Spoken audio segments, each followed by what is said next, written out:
Pemerintah Kota Manado lewat Dinas Perindustrian dan Perdagangan memastikan ketersediaan stok minyak goreng aman hingga beberapa bulan ke depan. Para pelaku usaha juga terus diawasi agar tetap menjual minyak goreng dengan harga eceran tertinggi yang sudah ditetapkan pemerintah.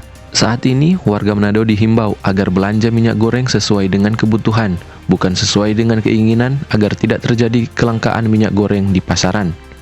Untuk Disperindak Kota Manado, langkah yang kita sudah ambil dengan pengawasan langsung di lapangan.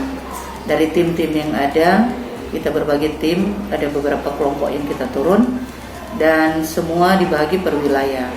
Dan dari setiap wilayah pasar retail yang ada, pada prinsipnya ketersediaan stok untuk minyak goreng di Kota Manado yang sudah disampaikan oleh retail-retail yang ada, pada prinsipnya tetap tersedia untuk stok minyak goreng. Dan harganya itu sesuai dengan head. Jadi tidak ada retail yang melangkah dari ketentuan pemerintah yang ada. Jadi kami bermohon kepada semua masyarakat jangan panik. Karena arahan juga dari Menteri Perdagangan bahwa ketersediaan stok untuk minyak goreng di seluruh Indonesia khususnya Sulawesi Utara tetap tersedia. Kepada semua masyarakat belanja sesuai kebutuhan. Jangan belanja sesuai keinginan.